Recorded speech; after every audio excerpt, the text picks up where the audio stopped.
You know the feeling. God, you know it well. It starts as a burning heat in the center of your chest, a sudden spark that ignites a wildfire in your nervous system. It moves up your throat like liquid fire. Your heart begins to hammer against your ribs, boom, boom, boom, faster than you can think. Your fists clench without you even telling them to. Your jaw tightens until your teeth ache. Someone has just disrespected you. Maybe it was a subtle insult wrapped in a joke at the dinner table. Maybe it was a blatant interruption in a boardroom meeting, designed to make you look small. Maybe it was a deliberate act of betrayal by someone you trusted with your secrets. In that split second, your biology screams one command, ancient and primal. Attack. Your ego draws its sword. You want to yell. You want to argue. You want to prove them wrong. You want to hurt them back. You want to win. But listen to me closely, and let these words sink into your bones. The moment you open your mouth to defend yourself, you have already lost. The moment you react, you have handed them the remote control to your emotions. You have become a puppet, and they are pulling the strings. You think you are fighting back, but you are actually surrendering your sovereignty. Reaction is not strength. Reaction is submission. When you react to disrespect, you are telling the other person, "Your opinion of me is true. Your words have power over me. You control my state of mind. You are the master, and I am the slave who must respond." Is that the message of a king? Is that the behavior of a master?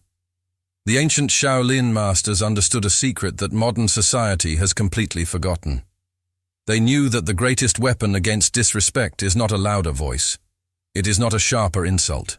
It is not a quicker comeback. It is the void. Today, I am going to teach you the art of Shaolin silence. This is not the silence of the weak who are too afraid to speak. This is not the silence of the coward who hides in the corner. This is the terrifying, heavy silence of the strong who know that they do not need to speak to destroy an attack. We are going to deprogram your biological instinct to fight back.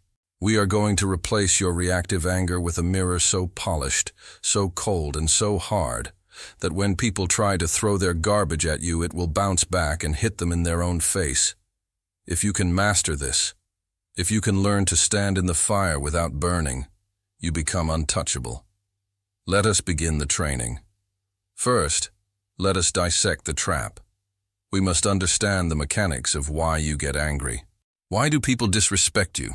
And why does it hurt so much? You think it is about you. You think they are attacking your character, your competence, or your value.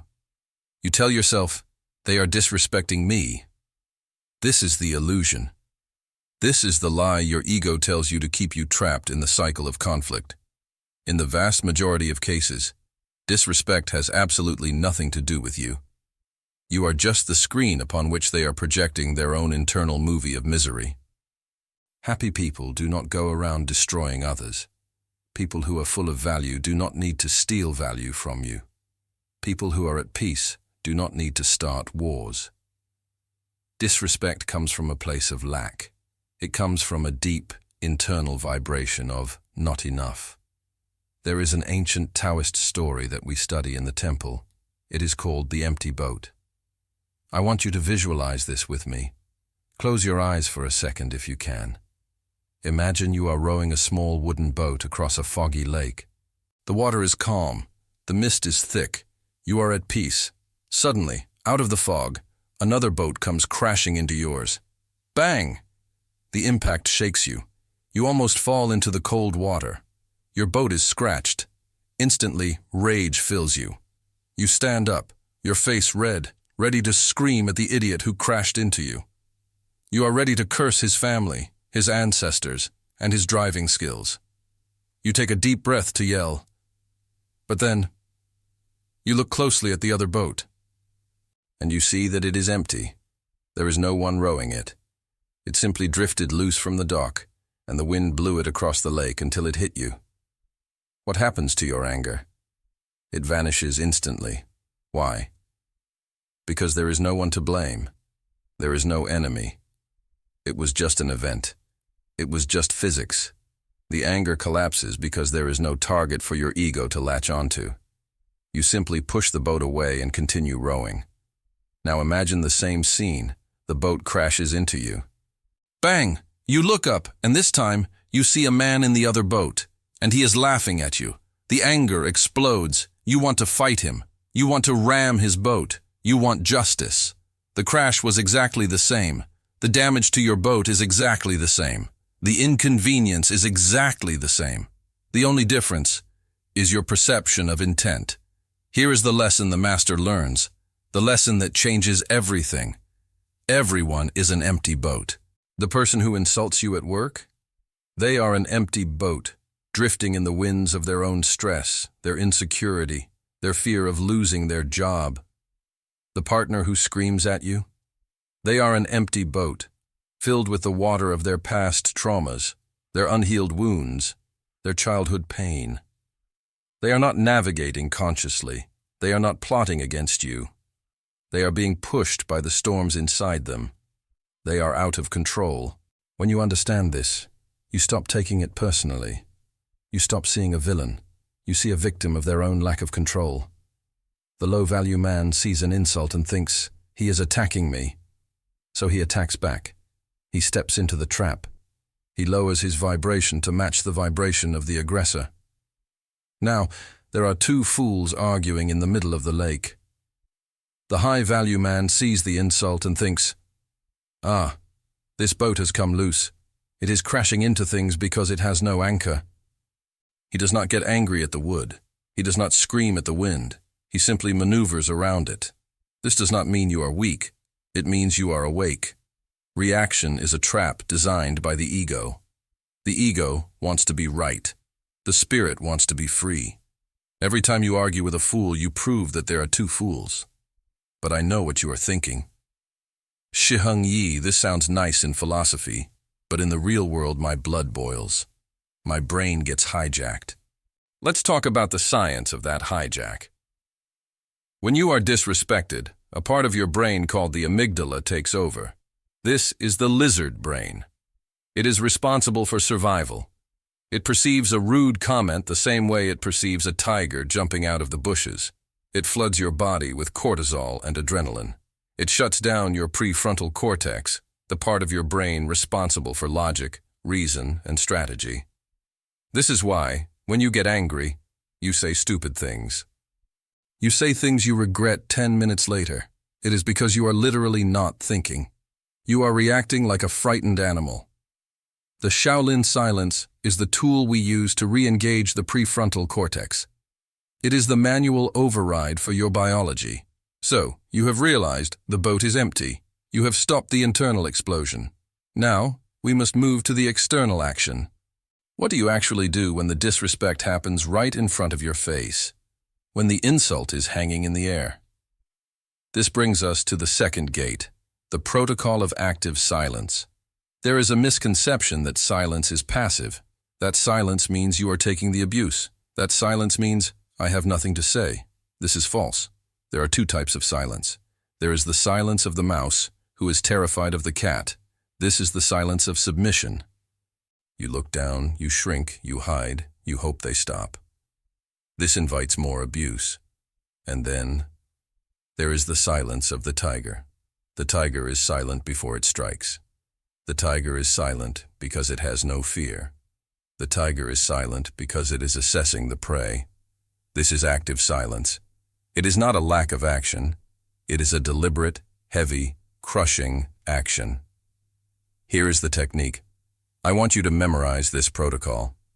It is simple, but it requires immense control. When someone disrespects you, when they interrupt you, when they insult you, when they try to little boy you, you must do three things immediately. Step 1. You stop.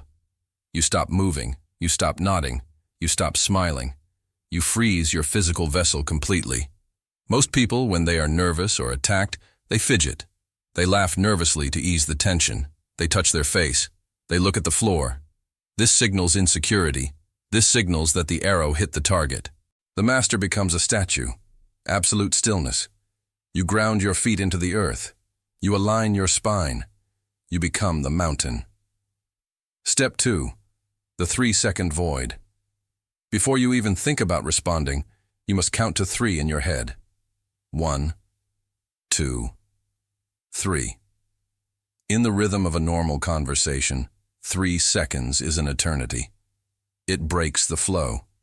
It creates a sudden, awkward gap in the universe. It is a glitch in the matrix of social interaction. This gap is your weapon. By waiting 3 seconds, you are signaling to their subconscious, I am not reacting to your tempo. I operate on my own time. Your urgency is not my emergency. You are taking the ball of fire they threw at you, and instead of catching it, you just watch it drop on the floor and burn out. Step 3. The clinical gaze. During those 3 seconds of silence, you must look at them. But you must not look with anger. Anger shows they hurt you. Anger shows they matter. You must look at them with curiosity. Look at them as if you are a scientist in a laboratory, and they are a strange, new species of insect that has just crawled onto the table and started making noise. You are not offended by the insect. You are just observing it. You are wondering, why is this creature making these noises? What is wrong with its nervous system? Is it in pain? You look at their forehead. You look at their eyes. You tilt your head slightly. This gaze is devastating.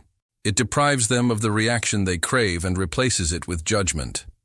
When you combine these 3 elements, total stillness, the void of time, and the clinical gaze, you create a pressure in the room that is almost unbearable.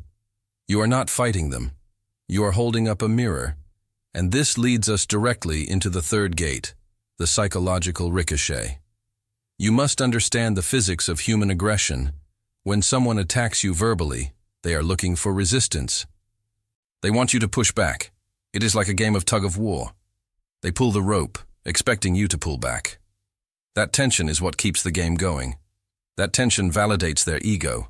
It makes them feel powerful. But when you execute the Shaolin silence, you drop the rope. What happens in a game of tug-of-war when one side suddenly lets go? The other side falls down. They lose their balance. They look foolish. They stumble. This is exactly what happens in a social interaction. Nature hates a vacuum. The human brain is terrified of silence. When you do not fill the silence, the aggressor will panic. They will feel the weight of their own words hanging in the air. The insult is floating there, and nobody is picking it up. And because the silence is uncomfortable, they will try to fill it. This is the ricochet. Watch what happens next time you do this. It is like magic. They will start to stutter. They will start to explain themselves. They will say things like, I didn't mean it like that, or I'm just joking, don't be so serious, or you know what I mean. They will start to backpedal. Without you saying a single word, they are dismantling their own argument. They are revealing their own insecurity.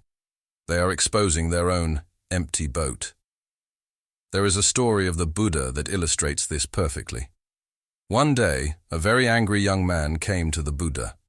He insulted him. He yelled at him. He spit on him. He called him a fake and a liar. The Buddha sat there, in Shaolin silence. Calm, unmoved, like a deep ocean accepting a stone. When the young man ran out of breath, the Buddha looked at him and asked a simple question.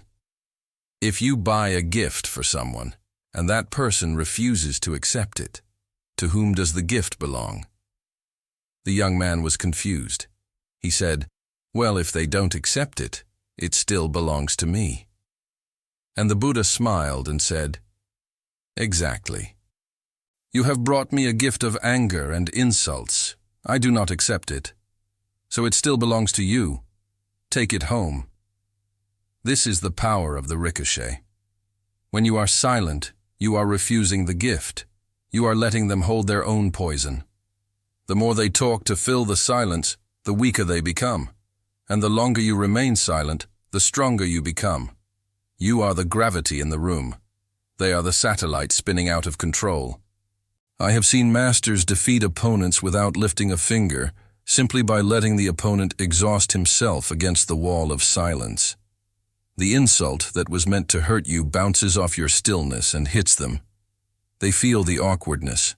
They feel the shame. They feel the judgment of the room. You have turned their energy against them.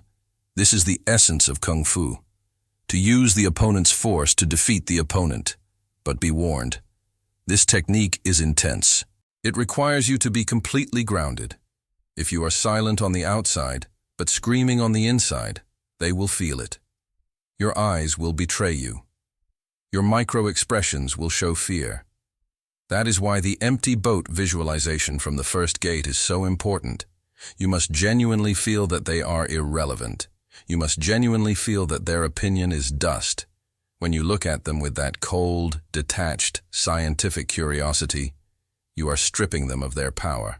You are saying, without words, I see you, and I am not impressed. There is no insult in the world that hurts more than total indifference. Hate is not the opposite of love. Indifference is. When you hate someone, you are tied to them. When you are indifferent to them, you are free. Now the silence cannot last forever. You cannot stand there staring at them for 10 minutes. Eventually, you must break the spell. You must decide how to end the interaction. Do you walk away? Do you speak? And if you speak, what do you say to seal the victory? You have disarmed them. Now you must decide if you want to teach them a lesson or simply leave them in the wreckage of their own ego. This brings us to the final gate, the guillotine. The fourth gate, the Velvet Guillotine. A boundary without a consequence is just a suggestion. If people learn that they can disrespect you, endure 3 seconds of awkward silence, and then everything goes back to normal. They will do it again. They will think it is a game. You must teach the world how to treat you, and you teach them not by yelling, not by fighting, but by withdrawing your access. After the silence has done its work, you have 2 choices. Choice 1, mercy. If they have embarrassed themselves, if they have stuttered, if they have backed down, you can choose to be the bigger man. You can change the subject. You can allow them to save face. You might simply say, anyway, let's get back to work. This shows high status. It shows you are not threatened. It shows you are benevolent. You are the king who forgives the jester.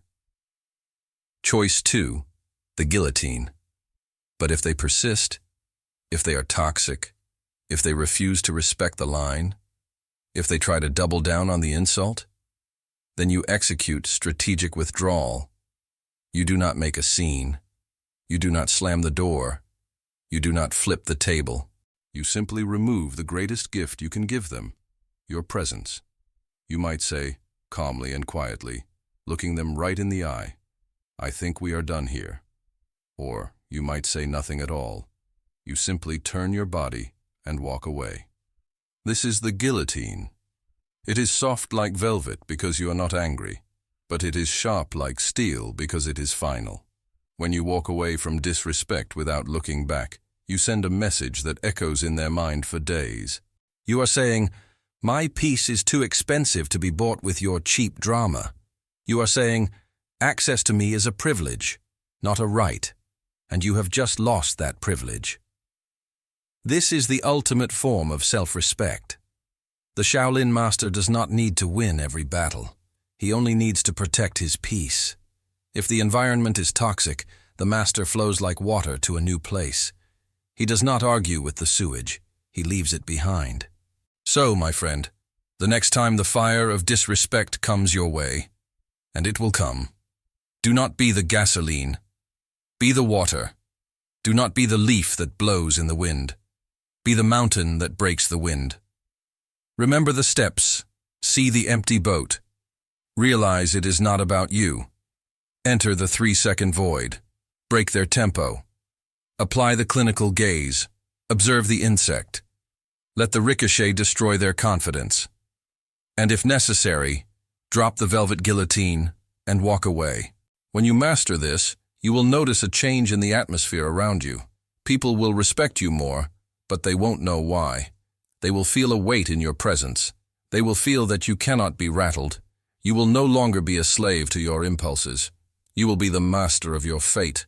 The world is noisy. It is full of people screaming to be heard. Everyone is posting, yelling, arguing, but the true power, the true danger, lies in the one who is silent. Because the one who is silent is the one who is watching, the one who is thinking, the one who is waiting. I want you to make a pact with yourself today, not with me, but with the warrior inside you. The next time you are tested, and you will be tested, maybe today, maybe tomorrow, you will not bark back. You will not explain. You will not defend. You will stand tall. You will breathe deep, and you will let your silence roar.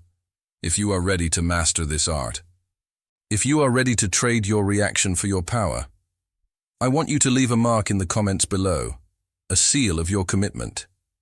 Write these 4 words as a warning to the world and a promise to yourself. Silence is my weapon. Let the chat be a library of those who refuse to be broken. Let us see how many mountains are here today. The path is clear. The choice is yours. Ami tuofo.